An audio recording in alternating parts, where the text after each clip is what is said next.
तो दोस्तों फिर से स्वागत है आप सभी का आपके अपने YouTube channel study with Naresh sir में। दोस्तों आज हम क्लास 10th का एक इम्पोर्टेंट प्रश्न आपके सामने लेकर आए हुए हैं।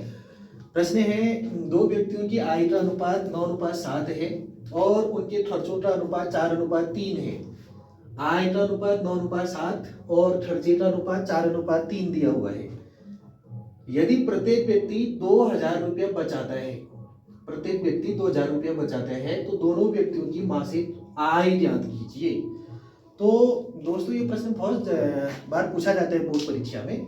तो हमें दिया हुआ है आय का अनुपात, मतलब जो भी उनकी आय है उसका अनुपात निकालते हैं तो 9:7 मिलता है। आय का जो अनुपात मिलता है वो 9:7 मिलता है। ठीक है दोस्तों, तो हम यहीं से शुरू करते हैं। माना प्रथम व्यक्ति की आय, माना जो पहला व्यक्ति है उसकी आय का पहला अनुपात दिया है हमें 9, तो हम पहले व्यक्ति की जो आय है उसको 9x से ले लेते हैं। तो जो पहला व्यक्ति है उसकी आय 9x रुपया है। दूसरा जो व्यक्ति है, दूसरे व्यक्ति की आय, अब जो दूसरा व्यक्ति है उसकी आय जो दूसरा अनुपात है उसके साथ x ले लेते हैं। सबसे पहले क्या करें कि हमें जो भी अनुपात दिया हुआ है उस अनुपात से हम दोनों व्यक्तियों की आय का निर्धारण कर लेते हैं। पहला अनुपात 9 है तो पहले व्यक्ति की आय को 9x ले लेते हैं। दूसरा अनुपात 7 है तो दूसरे व्यक्ति की आय को 7x से ले लिया हमने। आय मतलब जो वो साल भर में जितना रुपया अर्न होते हैं, जितना रुपया वो कमाता है वो मान लेते हैं। तो पहला व्यक्ति एक महीने में 9x रुपया कमाता है और दूसरा व्यक्ति जो है एक महीने में 7x रुपया कमाता है। ये दोनों की सैलरी है, ये मान के चलते हैं। अब वो क्या कहता है, दोनों के खर्चों का अनुपात। माना प्रथम व्यक्ति का खर्चा, अब जैसे पहले आय का अनुपात दिया था तो पहली की आय 9x ले ली हमने। अब दूसरा खर्चे का अनुपात है तो इसमें 4 दिया हुआ है, तो दूसरे व्यक्ति का जो खर्चा है उसको हम 4y ले लेते हैं। अगर अनुपात के साथ x लिया है आय में तो हम खर्चे में y ले लेते हैं। तो पहले व्यक्ति का जो खर्चा है वो 4y ले लिया। ठीक है दोस्तों, और दूसरे व्यक्ति का खर्चा, तो दूसरे व्यक्ति का खर्चा क्या हो जाएगा, दूसरा अनुपात 3 है तो दूसरे का खर्चा आ जाएगा 3y से। सिंपली हमने क्या कर दिया है, पहले व्यक्ति की जो आय है उसको 9x से ले लिया है और दूसरे व्यक्ति की जो आय है उसको 7x से ले लिया है। पहले व्यक्ति का खर्चा 4y ले लिया है और दूसरे व्यक्ति का खर्चा 3y ले लिया है ऐसे। ठीक है दोस्तों, अब क्या लिख करते हैं, प्रथम व्यक्ति की बचत निकाल देते हैं। तो पहले व्यक्ति ने बचाया कितना, ठीक है, बचत बराबर होता है आय माइनस खर्चा। बचत बराबर क्या ले लेते हैं हम, आय माइनस खर्चा। तो पहले व्यक्ति की जो आय है वो है 9x और जो खर्चा है वो 4y है।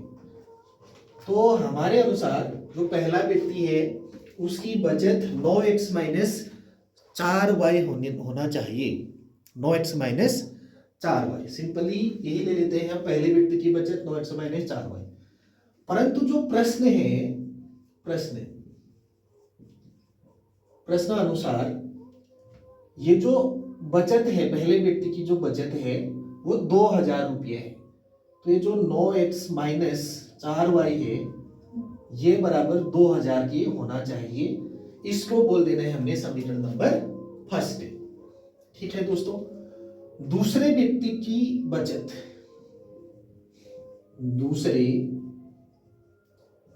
व्यक्ति की बचत, अब जो दूसरा व्यक्ति है उसकी बचत कितनी होगी, उसने कमाए हैं 7x रुपया। 7x में से 3y रुपया उसने खर्च कर रखा है, तो हमारे हिसाब से वो जो दूसरा व्यक्ति है उसकी बचत 7x माइनस 3y होनी चाहिए। परंतु प्रश्नानुसार ये जो 7x माइनस 3y है, 7x माइनस 3y है, वो भी 2000 रुपये है। तो चाहे वो पहला व्यक्ति हो या फिर दूसरा व्यक्ति हो, दोनों व्यक्तियों ने कुल मिलाकर के महीने भर में 2-2000 रुपया बचाया हुआ है। तो यहाँ पर हमने बना दिए हैं दो समीकरण। एक बार फिर से ध्यान से देखें क्वेश्चन को, क्योंकि इंपोर्टेंट है, बोर्ड परीक्षा में कई बार पूछा जाते हैं, तो ये प्रश्न इंपोर्टेंट है। ठीक है, अब हमने क्या माना था, हमें आई का अनुपात 9:7 दिया था, तो आई हमने 9x और 7x मान दी। पहले की आई 9x से दूसरी की 7x ले ली। खर्चों का अनुपात 4:3 दिया था, तो पहले का खर्चा 4y, दूसरे का खर्चा 3y ले लिया। अब जो बचत होती है, बचत बराबर होती है आई माइनस खर्चा, जो भी कमाया है उसमें से खर्चे को घटा दो तो बचत आ जाती है। कमाया 9x से था, खर्च किया था 4y, तो 9x में से 4y माइनस करेंगे तो ये बचत निकल आती है। तो बचत हुई है 2000, तो ये जो मामला है ये बन जाता है 2000 के बराबर। इसको कह दिया हमने समीकरण नंबर फर्स्ट। ऐसी दूसरे व्यक्ति के लिए उसकी आय 7x से है और उसने खर्चा कर रखा है 3y, तो आय में से 3y को घटा दो, 7x में से 3y माइनस कर देंगे तो वो भी 2000 रुपये है। तो ये तो मोटा मोटा हमने दो समीकरण बना दिए हैं। ठीक है दोस्तों, अब क्या देखना है, हमारे पास इस प्रश्न को सॉल्व करने की दो विधियां हैं। पहली विधि ये है कि हम प्रतिस्थापन कर दें, और दूसरी विधि ये है कि हम विलोपन करें। या तो प्रतिस्थापन करें या फिर विलोपन करें। प्रतिस्थापन करने में हमें क्या करना पड़ेगा, यहाँ 9x से है और यहाँ 7x से है। ठीक है, यहाँ 4y है, यहाँ 3y है।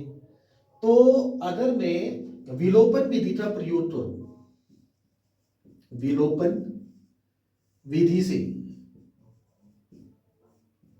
विलोपन विधि यानी जो हमारा एलिमिनेशन मेथड होती है उस मेथड से करेंगे, तो हमें क्या करना पड़ेगा, समीकरण एक को इस 3 से मल्टीप्लाई कर देते हैं। समीकरण एक को 3 से गुणा करने पर जो समीकरण 1 है उसको 3 इस वाले 3 से गुणा कर देते हैं। ये तो 3 से ये भी गुणा हो जाएगा, 3 9 27x ये वाला हिस्सा, 3 से ये वाला हिस्सा भी हो जाएगा, 3 4 12y, 3 से ये भी गुणा हो जाएगा, 3 दूना 6000।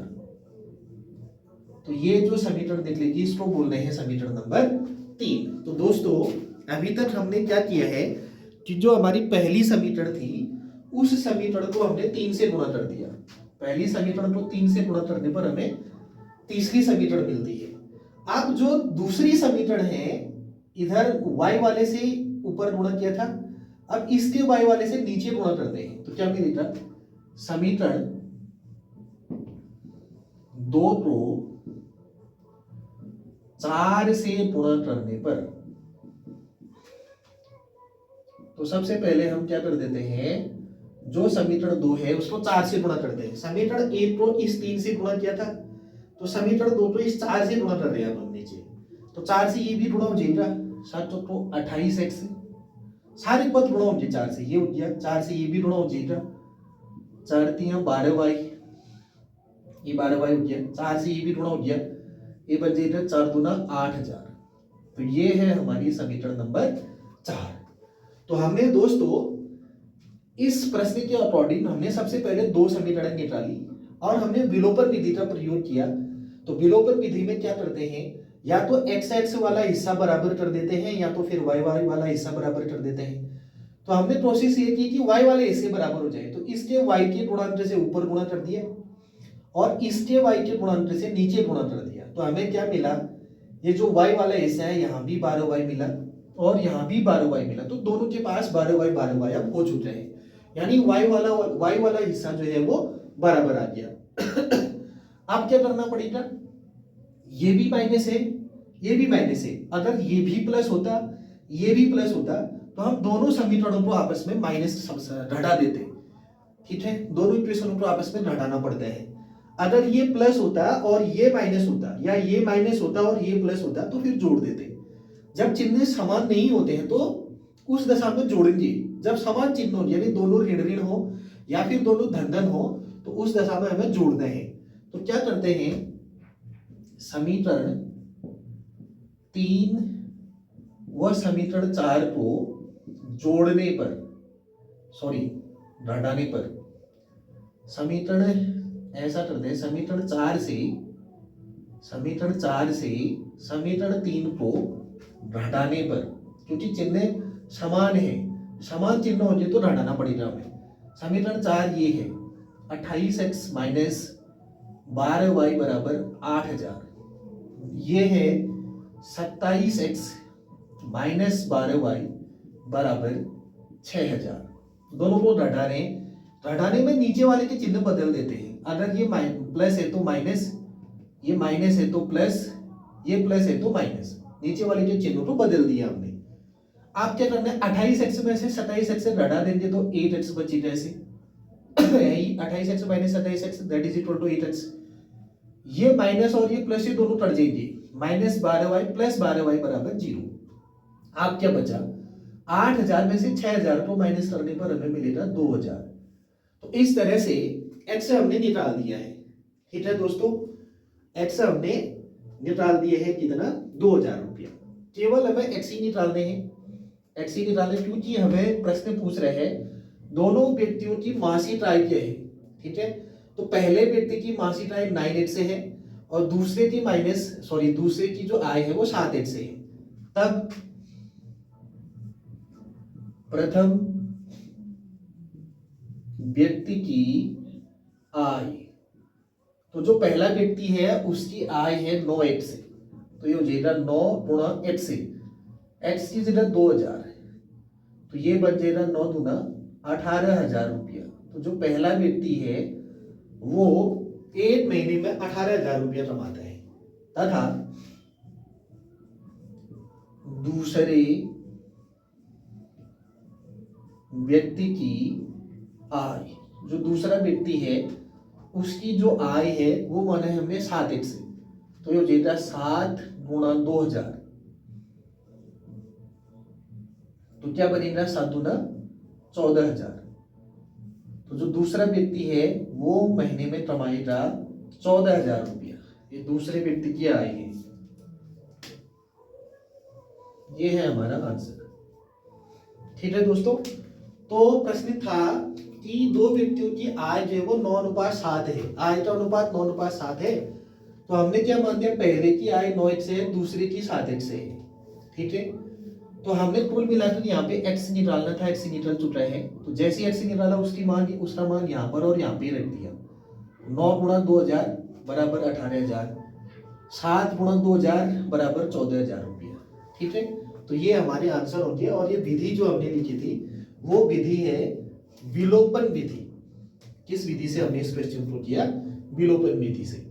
तो ऐसे ही और बहुत सारे क्वेश्चन को देखने के लिए आप वीडियो के साथ बने रहें, चैनल के साथ बने रहें और एंजॉय कीजिए मैथ्स को। Thank you.